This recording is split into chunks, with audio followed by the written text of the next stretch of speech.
McDonald's has entered a Minecraft movie universe, and Grimace, Birdie, and Hamburglar just spawned as new collectibles as part of a Minecraft movie meal with your choice of Big Mac or 10-piece chicken McNuggets with spicy nether flame sauce. Participate in McDonald's for a limited time. A Minecraft movie only in theaters. What's up, y'all? It's your boy David with Black Wealth Renaissance, and I'm here today to tell you guys about Anchor. If you haven't heard of Anchor, it's the best place to make a podcast. Anchor is a free app that has creation tools that allow you to record and edit your podcast straight from your phone. Anchor also distributes your podcast across all major platforms, including Apple Podcasts, Spotify, and many others. You can also make money on your podcast with Anchor with no minimum listenership. Anchor is everything you need to make a podcast in one place. So if you're looking to get started on your own podcast, download the free Anchor app or go to anchor.fm.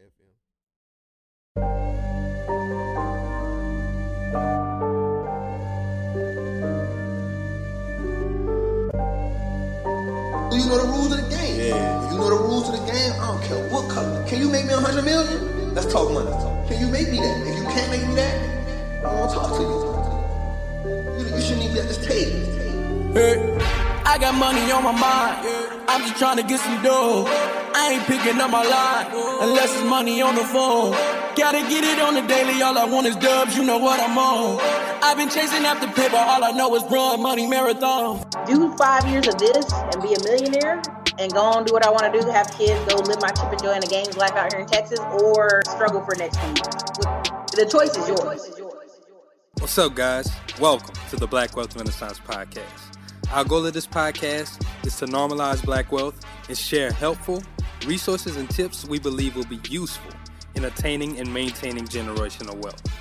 Please feel free to rate and comment on our podcast. We would love to hear all feedback you have. Now, enjoy the show.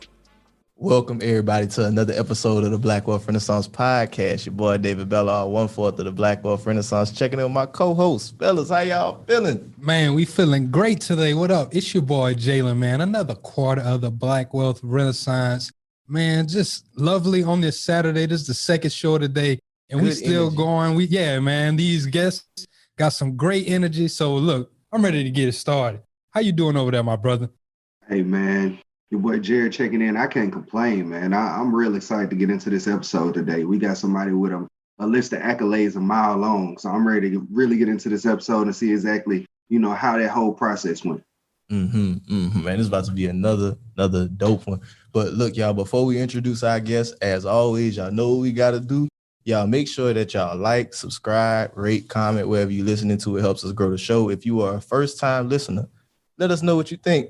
Give us some feedback. We always want to do our best to provide you guys with the best content possible and give y'all the education y'all need. Yeah. Now, with that out the way, let's introduce our guest for the day. So on today's episode, y'all, we got a brother like my man's Jared mentioned with a long list of accolades, former president of Roc Nation, music industry vet, worked at multiple major labels, has his own distribution company, and he got real estate popping, man. I got none other than Mr. Benny Pough on the pod. Benny, how you living, my brother?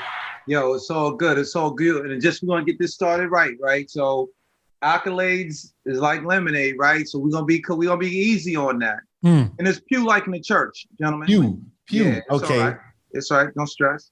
But yo, thank you guys for having me, man. I'm super excited about spending some time with y'all. We're gonna be here as long as you want me. So thank you. Hey, man. Well, we just want to say thank you for coming on to the show. Welcome to the show. We know that our listeners, they're going to be excited about this. We're excited about this. And we just going to really just get right on into it. For those who really don't know you, can you kind of give just a brief introduction of what it was like to become to this point that you're at in your life? So when you ask a failed comedian, right, ex-music promoter, brief, you want the short version or the long version of who I am? So I'll give you the pitch. It just depends on how deep you want to go on how I started, right? So first, I must say I'm the son of Janie and Benjamin Pough, right? They were born in Orangeburg, South Carolina, so we keep them Southern roots all the way tight, right? I'm from White Plains, New York, grew up in White Plains, attended White Plains High School and graduated playing football, went to a D2 school, figured out that didn't work for me. then transferred to St. John's University, where I got my degree in communication and marketing. Spent some time in the music business for the last couple of decades, being a part of some success of some people you might know, but we'll get into that journey as you guys choose. But I'm super excited to be in here and getting involved to what you guys want to touch on. Hey, and that's a bet. And I kind of want to talk, because you mentioned it off camera, I want to talk about the nitty gritty. You said at 11, you out here slinging paper. I want to talk about like, what was life like for you growing up in New York? And like, how did that kind of shape you into the man that you are today? That's a great question. So I'm actually taking it in a different direction. I have a book that's coming out called On Impact. And it actually chronicles my journey from 11 years old to now being on BWR, right? And what it is an inspirational, motivational business book that was inspired by a car accident that I was in, that I hit a tree at 90 miles an hour, had a major concussion, L3, L4 vertebrae fractured, bulging disc in my back, lost half the blood in my body, lacerated my liver, and lost 2 feet of my small intestine. And that situation actually birthed a book, which I call On Impact, which is coming out next year. Pre-orders will be available January 2021. And what it does is bring you through my journey right now from 11 years old being a newspaper delivery boy to, as I said, to this point. And what's so great about it, it gives you the underline of current day business as well as all of what I've done in music. So I'm super excited about that coming out. Sure. So Benny, I kind of hop in. So like, I know we talked about like you started off as the paper boy. So where was your start in the industry? Was it after college? Did you kind of get introduced maybe in college being a party promoter? How'd you find your way there? Man, everybody ain't promoting, B. Everybody no party promoter, B. Some of us just got that business, right? But it's actually interesting. My journey into music, I kind of fell in. I did stand-up during college. I was there when the Uptown Comedy Club started. Bill Bellamy's a great friend of mine.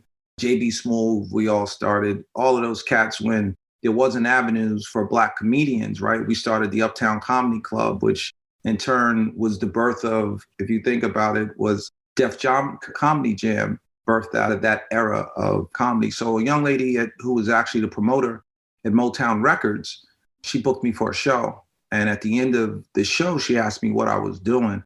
And I just graduated that summer. And I hadn't even prepared my resume. And she said, why don't you come down and be my intern? Where we grew up from, at that point, nobody knew what no intern was. But since she asked me, she worked in Motown. I was like, yeah, I'll be your intern, right? Didn't know it was a free job, right? But used to doing that also. So once I got there, she introduced me to college radio promotions, and I was also her assistant. So needless to say, at that time in my life, I was, had a strong business acumen. So I was typing like 60 words a minute from home row, doing all of that. And, the business hadn't seen that. And, doing a lot of reconciliation of her paperwork and her expenses. And I realized kind of threw me off a little bit, right? Because no one ever explained to us what really expenses was. And I was processing this, checks coming in, expenses going out. And I asked her one day, because I thought it was her money. And she said, no, it's not my check, it's expenses. So I said, explain that to me. She said, when we go out, we drink, we eat, the label pays for my car note, they paid for my insurance, they paid my phone bill. I was like, what? Like they do all of that? And she was like, yeah. And that's when I decided I wanted to be in music, right? Because my background was sales, and realizing that music was a non-traditional product, but music is a product, right? Mm-hmm. And what you do in the game is you're realizing at that time, you could take a relatively nobody in the music business, someone with the talent, and create them and push them through the system and pretty much make a star in 4 weeks. I mean, now somebody can literally be made a star instantaneously, but the cycle normally was about 4 weeks. And that was my entry point into the music business. And that's interesting. That's interesting that you're talking about, like, it was you viewing those expenses, because we hear a lot of stories of artists and how kind of like some of them kind of get pimped in the industry over their expenses. Like, you know, the record label, they're going to pay for this, they're going to pay for that. And then a few years later, you hear about these deals. People are upset. They're upset about, oh, I didn't know that that was covered in that. I didn't know about this 360 deals and everything like that. But it was the fact that that segue is what brought you in there. You saw the benefits that this lady was receiving being a part of that record label. You saw her benefiting from being able to get those expenses and not actually having to be an artist to receive those things. So that's really cool that that's how you were able to break into the industry, saying, okay, I want to figure out how they can start paying for my stuff, because I'm pretty sure that is what was going through your head, correct? Absolutely. You know, when you think about McDonald's has entered a Minecraft movie universe, and Grimace, Birdie, and Hamburglar just spawned as new collectibles in the overworld. Now for a limited time, you can get one of 6 McDonald's collectibles when you order a Minecraft movie meal. Ooh. With your choice of Big Mac or 10-piece chicken McNuggets with spicy nether flame sauce. Available now in a biome near you. Oh, and at your local McDonald's. I participate in McDonald's for a limited time. A Minecraft movie only in theaters.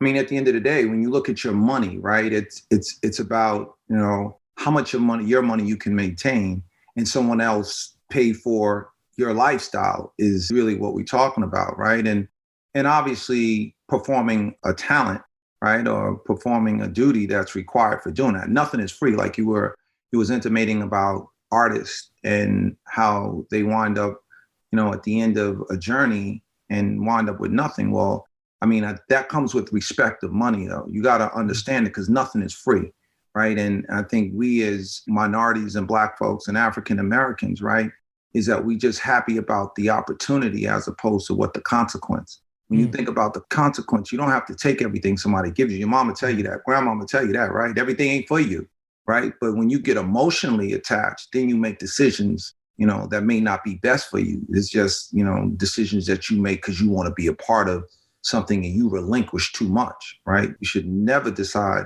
to do anything under duress, right? Just take a moment.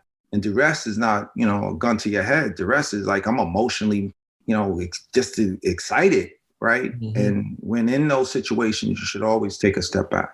Looking at it kind of like from that Master P perspective instead of just taking the money. That's right. That's right. They offered me the $1 million. What am I? What are you gonna get? What are he getting? Somebody gonna give you $1 million? What, to make 2? Nah, B. Not at all. Nah, like, come on. You know that. Not right? At all. So, Jerry, you got something?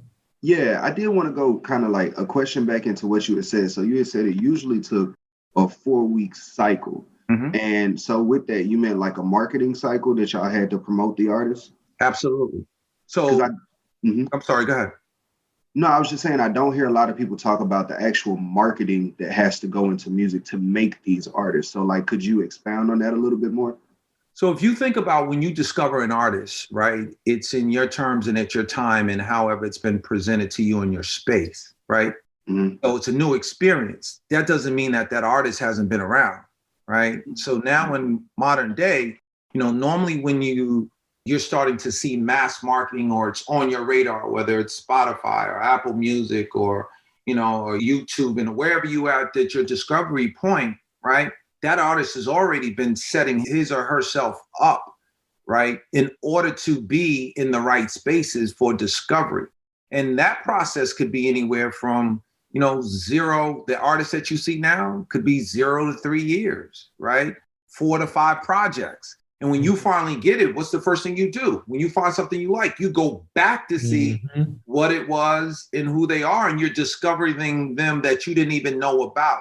So that cycle, right, was kind of different when I started because we actually controlled all of the gatekeepers, right? Mm-hmm. So now with music, you know, the middle guy or the label is more of a finisher than they are a creator. Like, so if you don't have a vision for yourself coming to a label, then it's very difficult for a label to move you forward, right? You might get lucky. You have to come in with your brand and identity and how you see yourself, and the label can then put fuel on that fire and ramp it through. I got you.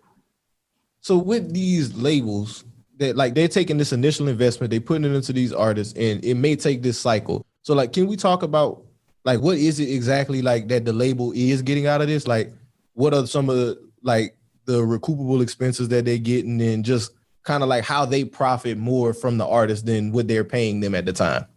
Well, ultimately, it just comes down. I mean, if you really think about it, it's not even that complex. It's simple mathematics, right? Mm-hmm. The label's putting up all of the money, right? Just like your bank. Think about it as a home, right? They're giving you a loan, right? And at the end of the day, you come to the bank and you go, hey, listen, I got a good job, right? Me and my lady, and we're going to commit to this for 30 years. And at the end of the day, if you fall short, right, you're at risk of losing your product, and the bank is at risk of not getting their money, right? But ultimately, they'll get the asset in the event that you default. And so it's no different with an artist. The label is the bank.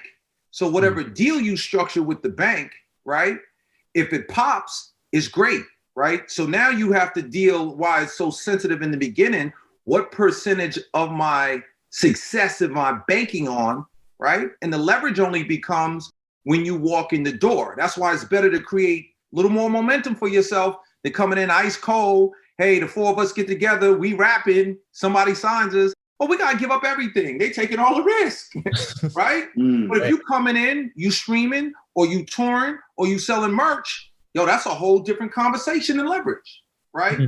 So ultimately, you know, what's recouped is based on what's spent, right? So if you think about it, once you get into your business, yo, you know what? You might structure your deal different. I want everything approved through me, but you need leverage through that, right? You can't spend $1 without coming to see me first, right? Or you have certain expenses that you can do without me. So it's just structuring your deal is more important than, you know, the knit and grit of, you know, for the level of conversation for folks on here, right? It's always about just doing good business. And music is no different than anything else we do in life, right? And how you approach it. There's no reason why you should go to a label if you don't have a lawyer. And your lawyer should be a music business lawyer. Your lawyer should not be a tech lawyer. Your lawyer should not be a real estate lawyer, right? Your lawyer shouldn't be a textile lawyer. Your lawyer should be somebody good in music, right? Not a lawyer that works for the label. Just a lawyer because he a lawyer, or your people because I'm trying to save money, right? Yo, when you go into the hospital for life-saving care, you're not thinking about how much it costs. You want your life saved, right? So when you're sitting at the table with your deal, you should think of your lawyer like that. Save a little more money then, because you need the best lawyer who's going to help you, that's going to move you through and educate yourself. Because lawyers, you got to think about it. It's no different than anything else as well, right? When you think about banking, or you think about lawyers, or you think about, you know, like specialists, doctors, you're a one-off, right? Until you create the relationship. So they're not vested in you, right? So they're going to do good business. And if you don't know what to ask for in any of those aspects, in music specifically, then you don't know what to get. So don't just go because my lawyer says so. Well, your lawyer just doing his job. And they may, right? Once again, it's no different than like being in the court system, right? DA and prosecutors, right? Like, think about it. When your lawyer comes in, is that's why people get either the best lawyer or outside lawyer, because all of them in cahoots together. Yeah. Right? Yep. You just getting convicted. Well, yo, you're going to trial one time. They got to see these guys, yo, at Roof Chris, you know what I mean? They got to go to the dinner. They got to do all of that. So you not really you would hope, right, that your priority, and let's give the benefit of the doubt because everyone's not the same and this is not one broad swath, but you know, you would hope that people always have your professional people have your best interests. And that's why it's important for you to know your business on what to ask, because you're interviewing people that come in your camp. You're not hiring, right? You're interviewing them because they have to be on your side in anything you do. Yeah, you hitting on a lot of stuff that I kind of want to dive into, but I kind of want to take it back a little bit and get back to the story of after you got that, after you got that internship, what was it like, that next step from that internship? How did you, once you said, okay, this is what I really want to do, how did you attack it and really just go full force? So my motto's been, since I started working, was to outwork everybody, right? So I literally, like all the things you heard in high school or heard in college, right? The first one in, last one out. You know, always be prepared for the opportunity. And I committed myself to that. Like I threw myself into the business and educating myself on what the business is about. I cut my bones in doing radio promotions, as I stated to you, and I spent a lot of time in developing concepts and programs for Motown records for the various artists at that time. Was Boyz II Men and, you know, Shanice Wilson and, you know, artists like that, and realized that, you know, this was something I really wanted to do. And what Motown provided, right, because each situation provides a different element for growth, right? It was one, it enabled me, being an African-American company at the beginning of my career, gave me the comfort of being at home. But you know how we are, we hard on ourselves, right? So, the network of folks, they loved me, they saw talent, and they pushed me, right? I didn't do it on my own. I didn't get here by myself, right? It was about the mentoring and being a good mentee, right? Always asking questions and being humble, right? And people invite you in different rooms. Like people will bring you around. And that was most important, and being honest and true. You know, like the music business can expose you to a lot of things, but, you know, you should be the same person going into the business, any business, that you would be once your gig is up, right? And I think that's what people were drawn to me, was integrity. And that's what helped move me from label to label. You know, spending time at Motown was like the education, and it was a great education because, you know, it was some of the best Black talent in the business at that point, right? And being around those people, just sitting in the rooms or either overhearing or either asking questions, set me up for my next move, which I moved on to Perspective Records, Jimmy Jam and Terry Lewis's label, and spent a year there and did their street team marketing and lifestyle promotions for them. And then I left there and went to Arista Record in Washington, D.C. And I was a regional promoter there, right? And it was great. Another, you know, opportunity I thought that was quite amazing, you know, growing up in the suburbs of New York, White Plains, you know, it's diverse. Probably then it was more 70% white, 30%, you know, African-American and other mixed in. And when I moved to DC, it was profound because, you know, I never had the opportunity of seeing just successful Black folks, right? Washington, D.C., back then, man, like you had Black tailors, Black banks, right? Black bookstores, you know, everything you could go and do your business, right? And look at somebody across the table who was just like you. And I thought that was quite intriguing. And that gave me a whole new thrust on how to approach, like, you know, moving through this business. Left there, went back to New York and got a big shot as the national director of promotions for MCA Records in New York. Left there and went west with the company and got a really big job as the senior vice president of promotions. And that opportunity opened up a lot. You know, I worked 4 albums after 411 for Mary J. Blige. All My Life, Casey and JoJo, that staple song. Shaggy, It Wasn't Me. Right. And this little artist, probably at every wedding song now, Jesse Powell, You, put that record on my back. And that was the record that really defined me as someone that would be, you know, one of the noticeable promoters of modern day, was that record, which defined me as a talent in the business. And then moved on from there and went to Def Jam in 2003, was brought in to, you know, manage their promotions and marketing department. And that was an incredible run. You know, where came out of Young Jeezy, DJ Khaled, Rick Ross, Mariah, Emancipation of Mimi, Justin Bieber, Justin Bieber, Neo, right? And that was probably one of the most profound runs in modern day music. On, you know, we walked into the business at a 2.3 market share, and when we left, our team had taken Def Jam, which was ice cold, to 11% market share, which obviously revenue increases share to share to share to share, right? So that was key. And I left there and went to Epic Record, where I had an opportunity working along with LA to sign my first really big notable artist at this point, Future. I signed Yo Gotti, I signed Cash Out, Riding Around with That Nina. He was a fun, that was a fun record. That was a hit. That was one of the things, like, you know, those are the kind of projects that keep you young, right? We also had 21 Savage and Travis Scott was a part of that, and, that run as well. And left there and went to Roc Nation, which, the team and I, we created EQ Distribution, organized, the company and the music end of things, and, had a great run with them, and decided at that point, like, you know what, after all of the decades of being in music, if you think about it, what the contribution, we as executives, right? We just like prize fighters. They get your best years, and it's like, what do you have in the end? Mm-hmm. And before my legs got too tired, I decided like, yo, you know what? I want to take a shot. You can identify talent, identify executives, right? And now what I don't have was equity in the game, right? In the music piece. Like, there's a difference between making a great, and the game has been wonderful, right? Like compensation has been great, right? But what does that matter if it stops the day you stop, right? That big check come a real small check fast, right? Hell yeah, especially whenever your expenses is more than what's coming in. Yeah, but more importantly, like, the music business is a very specific niche of executives that, are overly compensated. I mean, they're like NBA players, like, the people who are making it, right?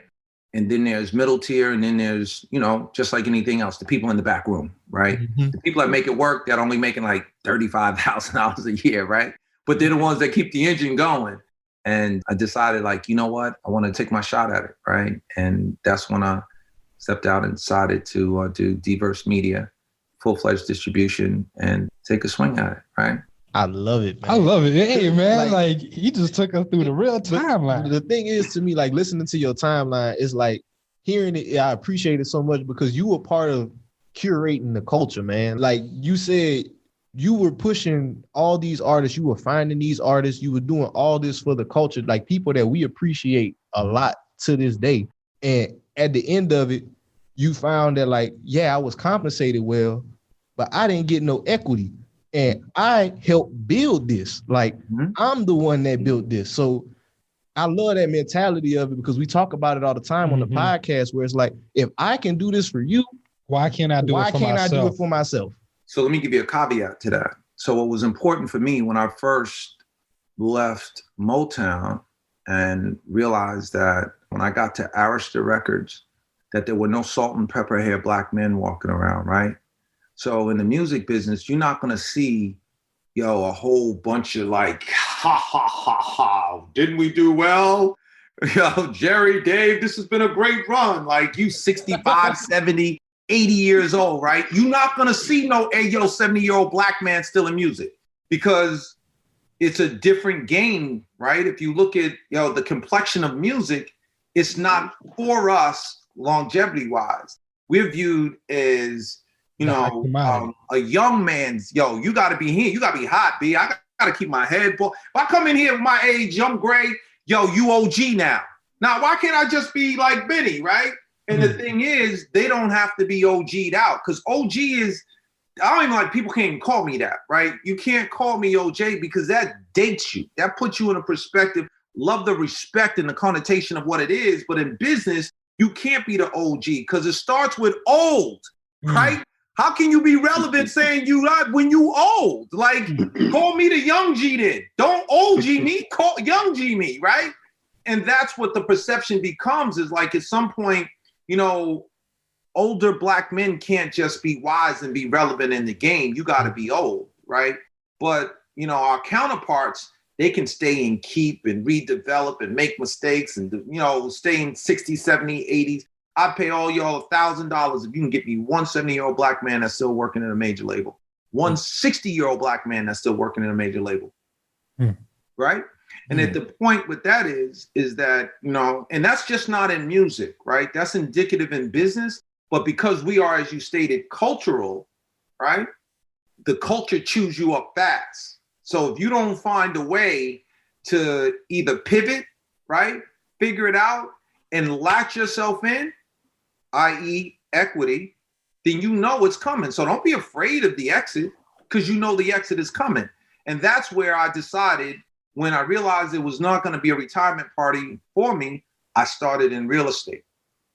So every bonus that I earned for 20 years went into purchasing something new. I never just, went and bought, I have fun too though, right?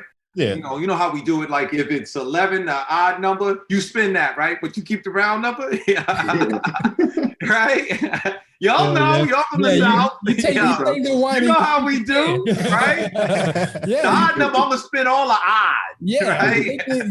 Right? But the even, I'm saving that. And for me, my savings was brick and mortar, right? I wanted to, be conservative, right? But also, prepare for retirement. So I created my own retirement. Is how I started my company, Alj Britt, which, we have now over 100 doors around the country. And that was due to looking at a situation and figuring out like, I'm not going to be, an unsung, right? I'm not going to be that story. I'm not going to be what happened now, right? And it doesn't make me better or worse. It's like, why we all here right now? So our people don't have to make the mistakes, right? Not, knowing like, when you're in your prime earning years, you need to make that money matter, right? You can't be flossing. Don't get caught up. Right? And, it's just important, right, for us to really just be keen in on what we're doing when we're doing it. Man, you just touched on to a whole lot of shit that we gotta pull that apart right quick, man. I like that he mentioned the buying the properties again, because that's like, we just had an episode not long ago with A. Donahue Baker. He got his start in the music industry as well, and it was that similar perspective with it, where it was like, okay, I'm making these big checks, but these big checks, they not gonna keep coming. I gotta turn this into forever money. Yeah, and I like how you had that foresight, because I'm pretty sure with what you were doing, you were able to see the story happen numerous of times. People get hot, they make the money, then once they're not hot, they throw you to the side. So you had that foresight to say, okay, I can't be this. I can't let that be me. So I'm about to start putting it into something that's going to start paying me back. So that was so smart on your part for you to have that foresight. But it also talks about being a business person. And I kind of want to go back to how you were alluding to that with the artists. How do you think artists could be better business people coming into this game? How can they educate themselves or set themselves up for success before they even meet these deals, like you said? So how can they make sure that they're coming at this with the most logical way? So I would say this, right? My entire journey, it was never about me. It was about my team, right? And it's no different than anything else, unless you're playing a solo sport, like if you're a golfer or swimmer, right? Most things that we watch are team sports, soccer, football, basketball, right? So you have to learn how to play with others and obviously process, what's best for the team. And obviously being the talent, right? We all have different strengths and weaknesses. So examining yourself is first. What am I really good at outside of just the artistry, right? Like, because you can't just zone out and I'm just the artist and lose everything, right? Like, so now it's taking baby steps, right? Figure out, what's my need, and how do I, as we were talking earlier, is how do I find the best people who are going to support me and be in this with me? In any business that I do, accountants and lawyers are always important, right? So first start there, right? And either from recommendations, right? Always keep your books in order. Like right now, you can QuickBooks, if you're figuring that out on your own, but don't be afraid of money, right? It's better to learn on a curve with a little bit of money than learn on a curve with a lot of money, right? Because then you can just adjust. I mean, there's been times as I was figuring out, I take money and just put it in a checking account. I don't want to gain interest. I don't want nothing. I just want to know it's there until I figure it out, right? Because you don't always have to move. And sometimes, stepping back and being silent and in control is far more important. But you have to be defined on who you are and what it is that you're building. Like looking at the exit, right? When you decide where you want to be, now you make moves to get there. If you just don't, right, then everything sounds good. So planning is important for not only just artists, for us as people, right? Think beyond just the moment. Think beyond just, next week. Think beyond, next month, hand to mouth. Think about like, where do I see myself? And once you see yourself there, and then you can move there. But if you don't see it, how can you? You aimless, B. You lost. Yes. Hold on, I got a message. I had to hit him with it. But that's great advice, because too many times, I remember whenever the thing happened with Joe Budden and Lil Yachty, Joe Budden was asking Lil Yachty like really great questions, like, what's going on? Do you know your deal? And he's like, nah, man, I'm just having fun. Like, this is what it is. But then a few years later, I saw that it was something going on with his deal where it was like, he realized, oh man, I am kind of getting fucked here. A lot of people at QC was upset. Exactly. And it's like, the NBA playoffs are here, and I'm getting my bets in on FanDuel. Talk to me, Chuck GPT. What do you know? All sorts of interesting stuff, even Charles Barkley's greatest fear. Hey, nobody needs to know that. New customers bet $5 and get $250 in bonus bets if you win. FanDuel, America's #1 sportsbook. 21 plus and present in Virginia. Must be first online real money wager. $5 deposit required. Bonus issued is non-withdrawable bonus bets that expires 7 days after receipt. Restrictions apply. See full terms at FanDuel.com/sportsbook. Gambling problem? Call 1-800-GAMBLER. People were looking at Joe Budden saying, oh man, he's just hating on him.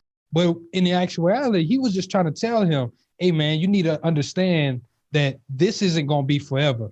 You need to understand your exit. So the way that you put it in a very eloquent way. Just understand where you're going after you start. It's always going to have to be an exit strategy. Even with anything you're investing in, it always has to be an exit strategy. I don't even care if it's a new job that you're starting. You need to start looking at the exit strategy. I had tweeted something a few days ago. A young lady said, hey, I just got hired making $100,000. And back to what we were talking about, if they're paying her $100,000, I said, baby girl, you're worth more than that. You're about to make them more than that. If they're willing to give you that at 22 years old, you're about to make them millions of dollars. And I said, while you're there, you need to understand and develop skills that can make you even more valuable so they won't be able to replace you. Or once your time is done, you can move on and still continue to accumulate those things. And some people kind of said I was hating, but I'm like, nah, it's all a part of the exit strategy. You have to understand where you're going after you start. And I think what you just really killed it, Jalen. And what's important for us is, in corporate is great, right? And I guess you got to think now, this generation, right? Millennials and Gen Z, right? Corporate is not where they may land in the beginning, right? And corporate is different in 2020 than it was in 2019, right? Which will be forever moving forward, because just the structure of how people are moving. But what the value, right? What a corporation will do even is give you structure, right? And allow you, no different than people that go in the military, right? They go in the military for what, right? For whatever reasons moves them there, but what they do come out is organized, right? They have structure, right? And then you move to do however you do, right? And that's the same thing as going into a corporation. You should be thinking, okay, I'm going to take this for what the value of it is and be an entrepreneur, right?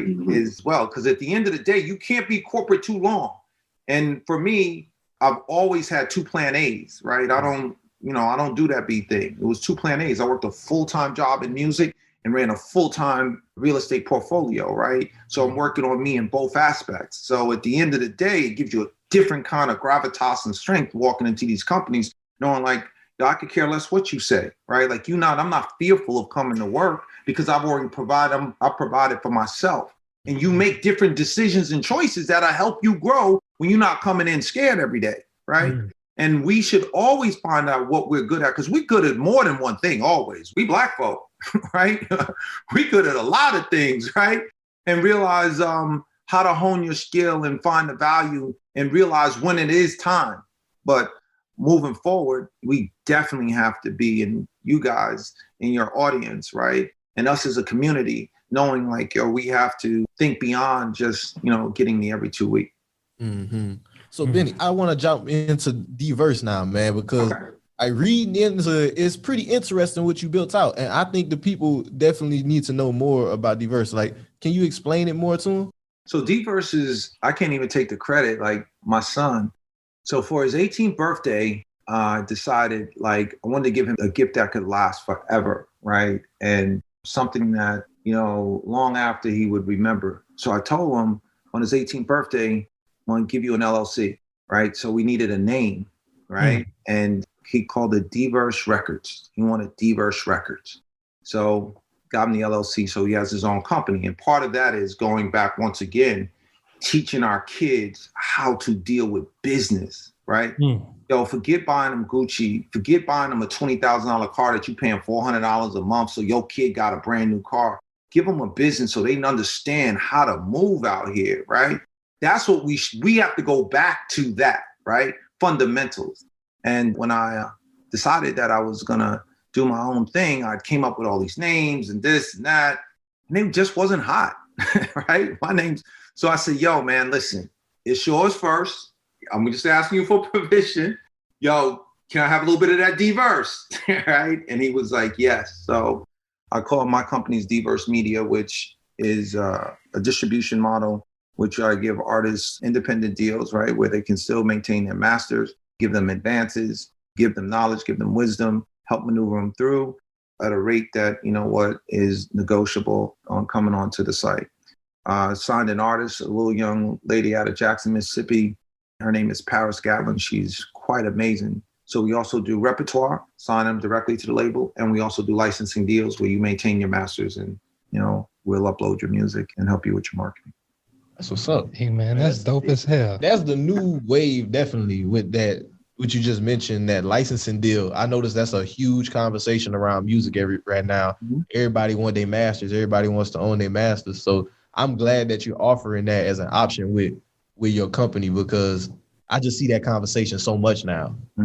I did have a question kind of looping back to something that you had said previously. I know you said working within companies, if nothing else, can help you kind of gain that structure. Do you feel like kind of cutting your gums, working with radios and, you know, doing the distribution kind of like that, did that help you with what you're doing now as far as getting that music out there now? So are you referring to my early days at Motown? So absolutely. I mean, that was the whole journey of music. The exposure set me up to be at this point.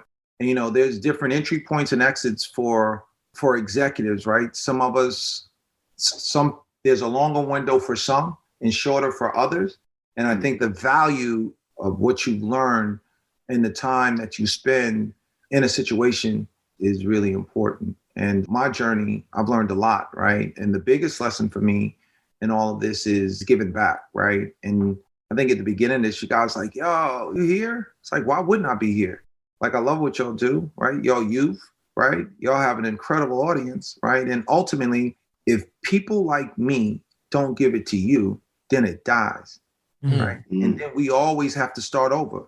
And that's the problem with us as Black people. We cool with dying with it than sharing it. It hurts for us to share, right?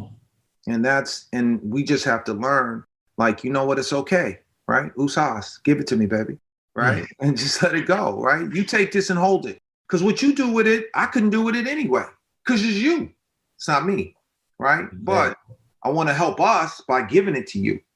And I love that. I love how that's how you're paying it forward. And a lot of people, people starting to come around, but like you said before, a lot of people are too comfortable with dying with it. Or even whenever it comes to money, I've heard people say, I'd rather spend it all than leave it for the people behind me. And that's the most selfish bullshit I've ever heard. Like, why would you rather spend it all instead of letting it accumulate and trickle down to someone who, instead of making them start from the starting line or behind the starting line, why wouldn't you help them start from a checkpoint? So I just love, and I just had to applaud you for that. And I wanted to applaud you for what you did with your son also. Like you said, you could have bought him a car for his 18th birthday. You could have bought him some kind of Gucci or whatever, but you said, no, let me show you how to actually make money. Let me teach you how to fish and do this on your own. So even if I were to pass away tomorrow, you're at least able to go out there and get it and provide for yourself and your family in the future. So I just had to definitely just congratulate you on that one, my brother. And now that we kind of like got through some of the music stuff, I kind of want to talk about that app. I want to talk about the app, but I also want to talk about the real estate, because I just want to know what was some of your requirements you were looking for whenever you were investing in the real estate. Like, what were some of the things that you were looking for? Were you in the hood? Were you looking for multifamilies? How did you kind of educate yourself on that? So it was interesting how I actually got into real estate is we grew up in a 5-family house, right? I talk about it in my book. We lived in the attic, and the winters was really cold and the summers was really hot because there was no insulation, right? And my mother, she worked for the post office, and my father, he was like the black MacGyver. Like my pops could fix, do anything, right? And it was interesting that the lady, we called her mom, who owned the house, she was moving back to Kansas. So my father, who had been, the maintenance guy for the property for her, right? And never took any money from her. He's just a good, salt of the earth kind of guy. But he took the pride in the house, right? As though it was his. So when it was time for her to leave, she said, Ben, I'm going to give you an opportunity to buy the house. And, they didn't have the money.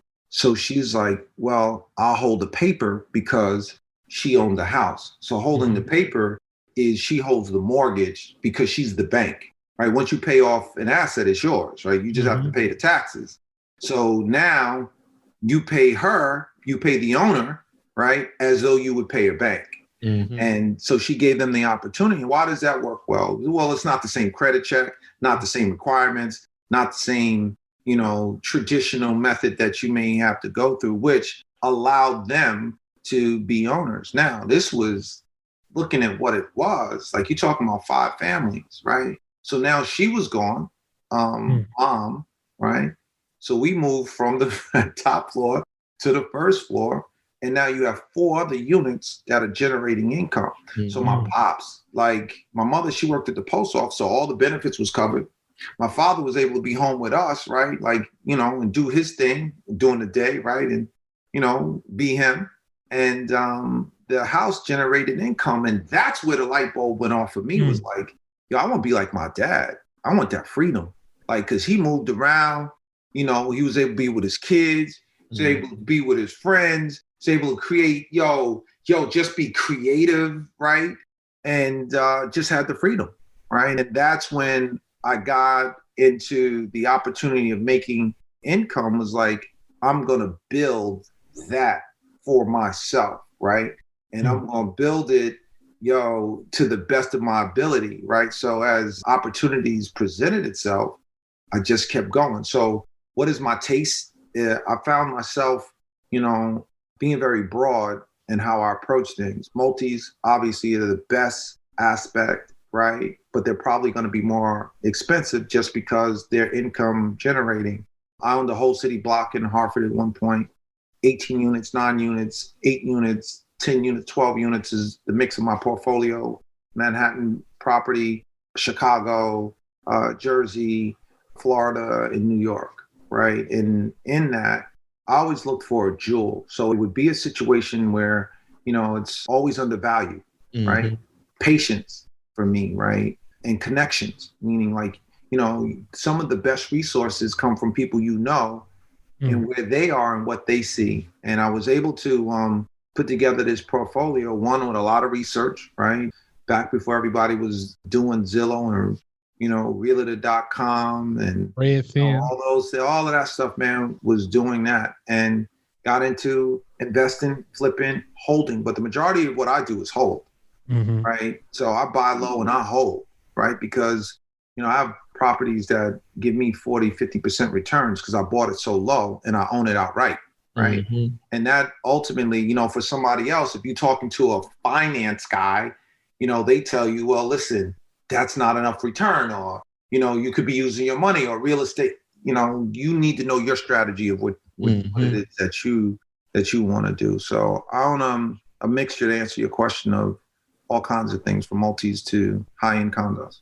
Hey, I love that. And I love how you got to start. I love how you got to see your family. Like you said, it started at home. Y'all moved from the top, from paying this woman her income, and then those same families that y'all was paying with ended up becoming y'all income. So I just love how you were able to learn that lesson also at a young age. And once again, be a forward thinker, being someone who had that foresight and said, this is how I kind of want to move too. Like, this is cool that my dad does not have to go out here and really bust his ass, come home late at work, not be able to see me, not be able to come to some of my things at school, because that's important. As much as we might not say, that's so important to a child when growing up.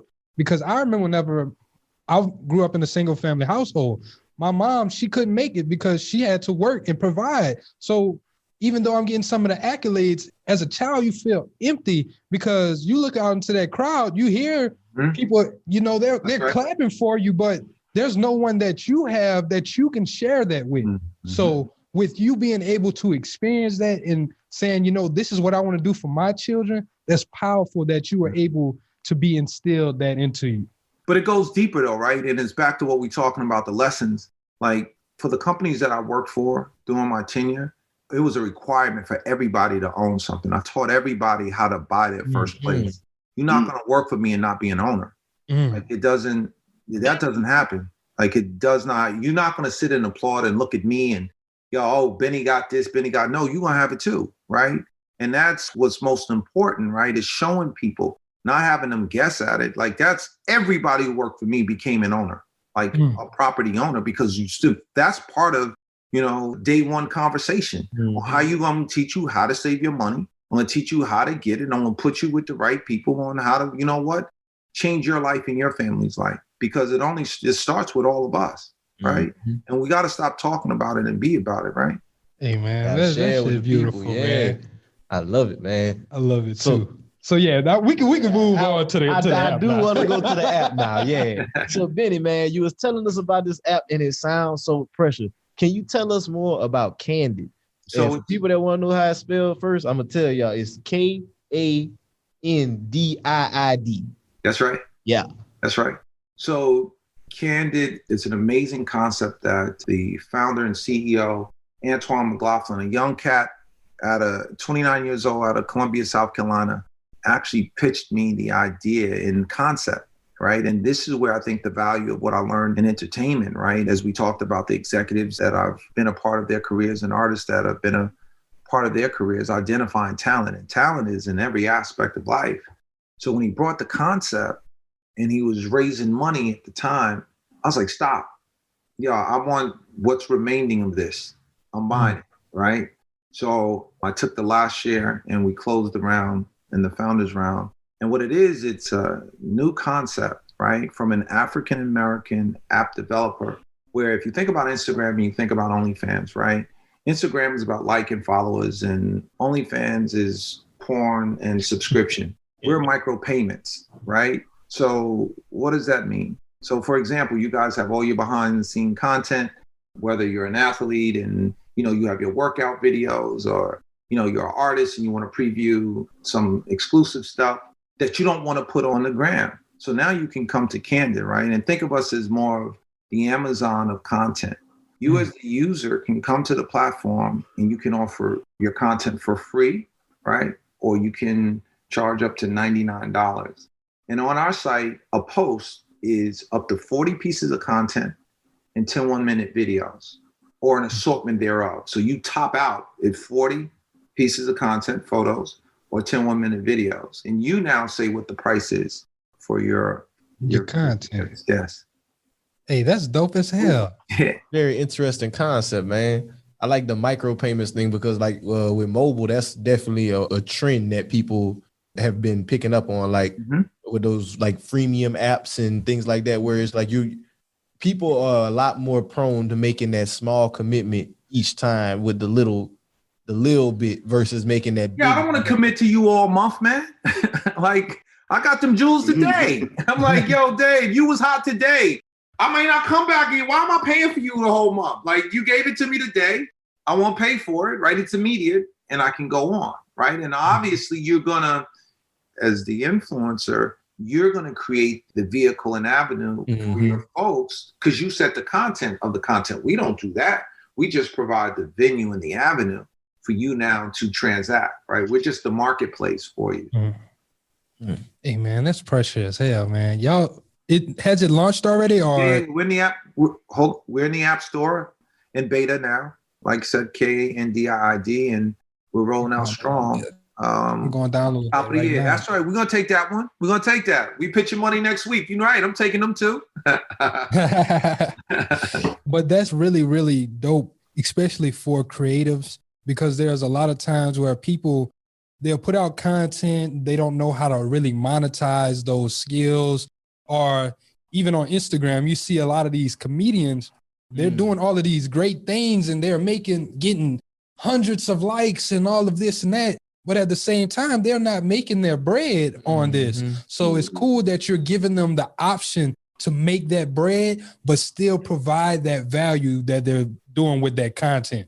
And think about it. Erykah Badu did it best during the pandemic, where, you know, she offered her friends an opportunity to come in her house and in her bedroom, you know, she performed for, you know, she charged people $1. She made over $1 million. Right? I could believe it. Like, think about it. Like, that's why I said the way that's crazy. Because if you got the audience, you charge 99 cents. People will spend 99 cents, especially on the phone.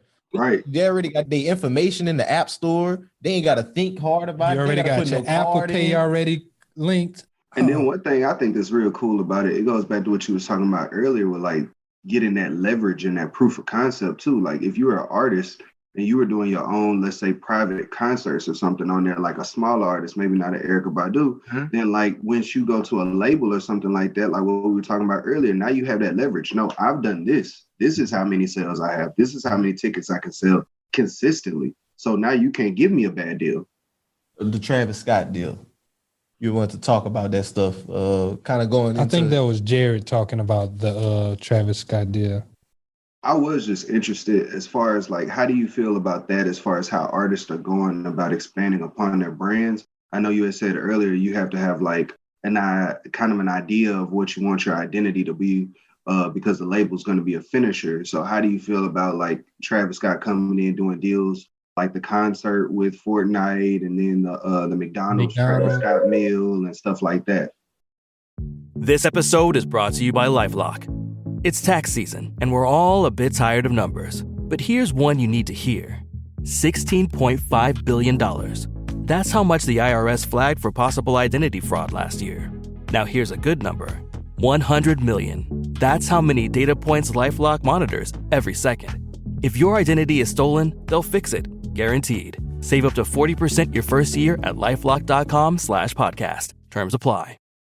Super incredible.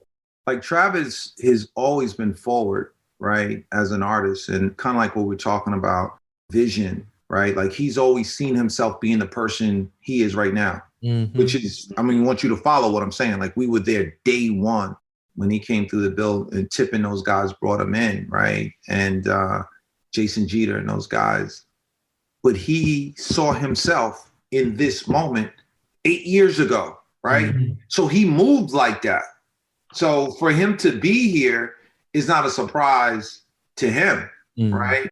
Like y'all remember he had the little Travis style. Yeah. You know, he wasn't really, you know, he kind of like defined himself. Like he's definitely urban, street, cultural, but he doing rock stuff. Like, you know what I mean? He's defined himself and saw himself and carved his marketplace to be the success that he is. So no, not surprised. And to see the door open only allows other people who look like him and look like, you know, the culture to get the opportunities. But also what comes with that was a lot of success, right? And the kid, you know, the people who are really successful, they work really hard. The ones who aren't fly by night, like they work really hard. So, you know, it's not by chance that people who are so truly successful, like they put in the hours, 10,000 hours, they say, or at least 9,999, right? They working at it, right? So that's why there are only a few superstars, right? It's things that separate, you know, average from supernatural, right? Like, right? Good from great, right? Great to phenomenal. So, you know, whatever adjective you want to play with, but it's more important to realize, like, you know, if you're going to talk about it, you really got to be about it. Have to put that time in. I love that 10,000 hour rule, man. And I'm trying to get them 10,000. I'm trying to get to 20,000. I want to be a master of the game, man. Telling you, I'm trying to be a sensei out here. But My question, what I wanted to go back, because I didn't know about the rec, and that really kind of hit, because you were able to do all of these great things and amass all of these accolades, but still at the end of the day, we're all human. And I just wanted to ask, what was your biggest lesson through your journey up until this point? What is the biggest lesson that you've learned up until this point?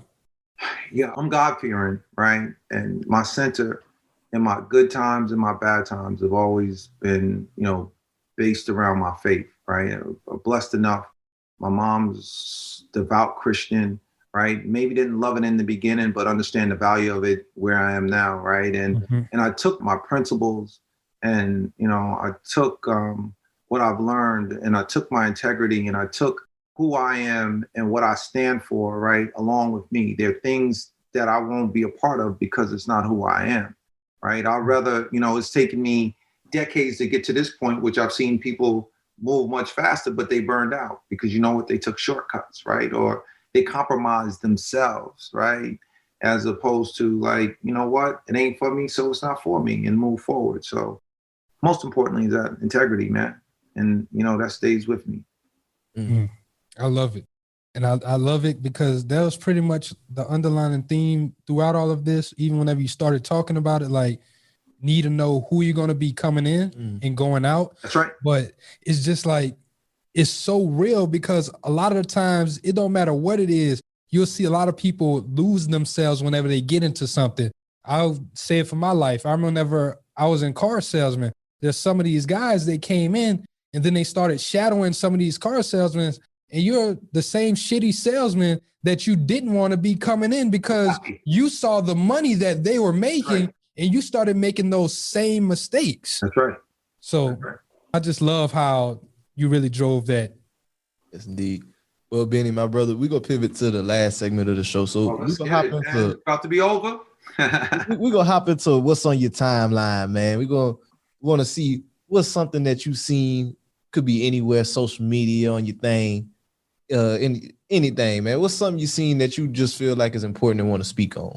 Oh, man. Opportunity. Like, I think back to what we were talking about with the app, right? With an African-American developer and seeing what apps do. Like, music will make you millions, right? And that's all you can see, be honest with you, right? Like, you can become a millionaire, a multi-millionaire in music.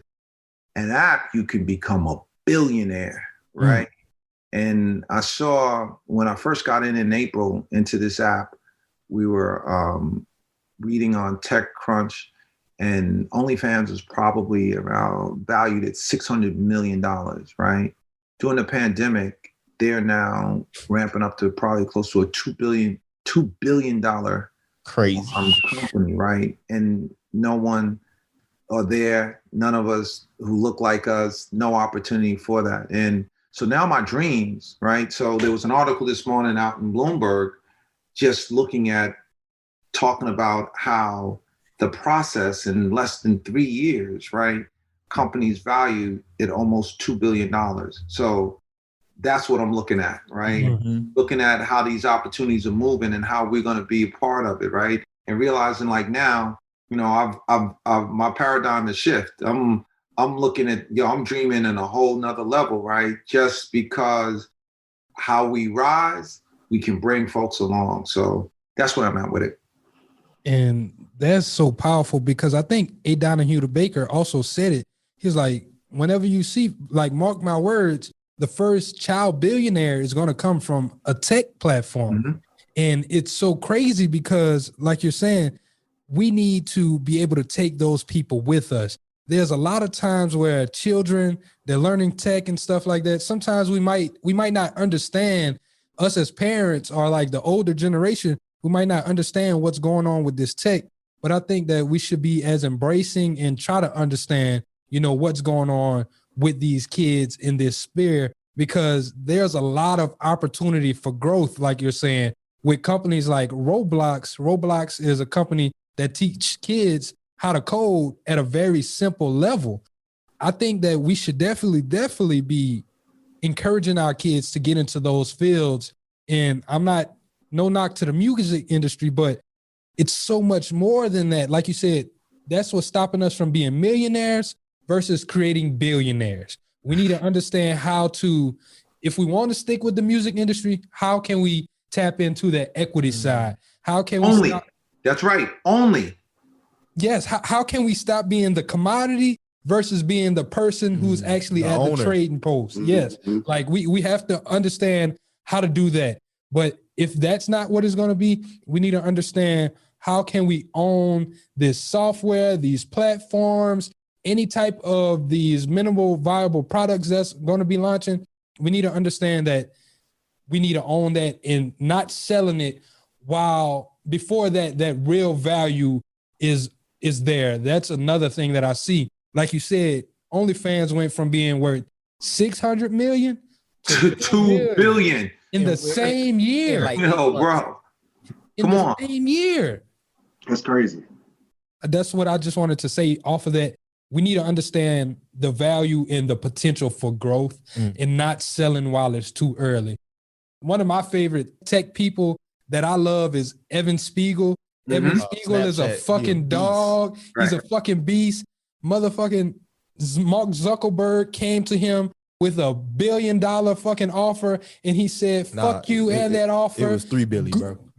But that was the first time. The first time, was it $1 billion or was it 3 then 30? And he turned it down both times. Shit, I was still 3 billion, 30 billion. Google came to him with an offer. He said, nope, y'all can't have it, but y'all can buy equity in it.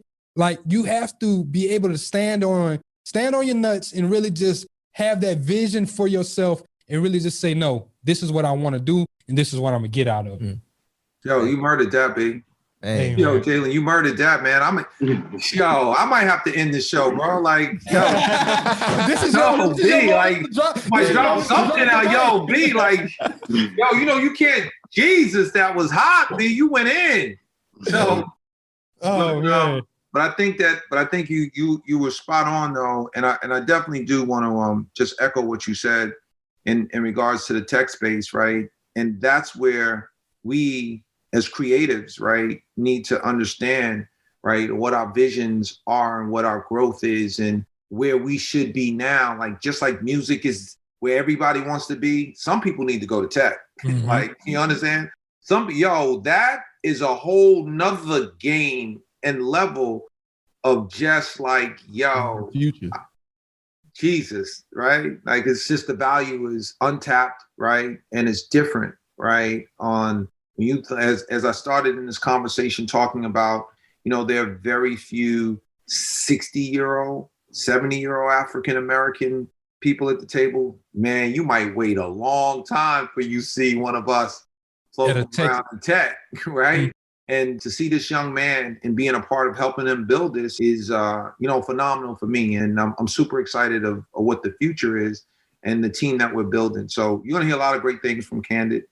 Just to note for you guys, once again, my book On Impact is dropping in 2021. I'm super excited about that pre-order going up. And I'm available anytime, day and night. BennyPew.com is my website. Hey, I was just going to ask you, my brother. That man's a forward thinker. I'm telling you, man, visionary. I was going to ask you, man, like, people got to know, man. First off, I need y'all to go download Candid. Yeah, I think we all just downloaded that. And so they can follow you on social media at Benny Pough. Benny Pough, BennyPough. That's my handles on everything. Hey, y'all tap in. Y'all definitely tap in. And I just want to commend you again, man. Thank you for reinvesting back into the community. Thank you for taking the time out to get on our platform and drop these gems, everything that you got going on, bro. I just want to say thank you. Now, thank y'all, bro. And I'll be back. For sure. No, most definitely. Yeah, this is just this. Or actually, you know what we might do? We might do this on Candid and get some bread. Hey, there we go. Yeah. All right, fellas. For sure. Appreciate you. All right, my brother. But before we go, we do want to hop into a few house cleaning items so we wrap this thing up. So as always, everybody, thank y'all for tuning into the Black Wealth Renaissance podcast. If you're a fan of the show, if you're a first time listener, like we said, y'all leave some feedback. Let us know. We appreciate y'all tuning in every week. Yeah. We've seen growth. It's ridiculous. Y'all also make sure to tap in with our ebook, Managing Money Like the 1%. trying to get your finances together, that's definitely the plug. We also have our course, Credit Fundamentals 101, which also is educating you on the how credit you can system. use credit to leverage it, build yourself up, and just move smarter altogether. So with that, y'all got anything else? Nah, man. I just want to say y'all be on the lookout for the Podcaster's Playbook. That is a new course that we're going to be dropping. Y'all definitely be on the lookout for that. If you're thinking about getting into podcasting, if it's something that you have been doing, but you haven't really been seeing growth, or you kind of have some questions, a few nuances, we're about to bust all of that open for you. We've been doing this for going on 2 years now. Crazy. So I'm about to really just everything that we've learned on the way, we're about to put it into a course. We're going to teach you about different equipment, teach you about equipment that you might not need to buy whenever you're first starting out. So y'all definitely tap into that. And the wealth pack too. Y'all tap into the wealth pack, which is a bundle of our book, our ebook, Credit Fundamentals, and our 8 Weeks of Wealth. 8 Weeks of Wealth is a program that we did back in June and July. And it was just 8 weeks of hardcore personal finance, how you can house hack, how you can monetize your ideas, different ways to work with your partner. We talked about life insurance. We talked about credit. So it's really just a whole 8 weeks of value and really just teaching you how to set yourself up. You can get all of those things for $147 with the wealth pack. So y'all definitely tap in. Jared, do you got anything, my brother? Oh man, I think y'all basically covered it all. Hey man, I'm sorry, man. My brother wanted some fun too. But with that being said, this is Black Wealth Renaissance signing out. Peace. I got money on my mind. I'm just trying to get some dough. I ain't picking up my line unless it's money on the phone. Gotta get it on the daily. All I want is dubs. You know what I'm on. I've been chasing after paper. All I know is run money marathon.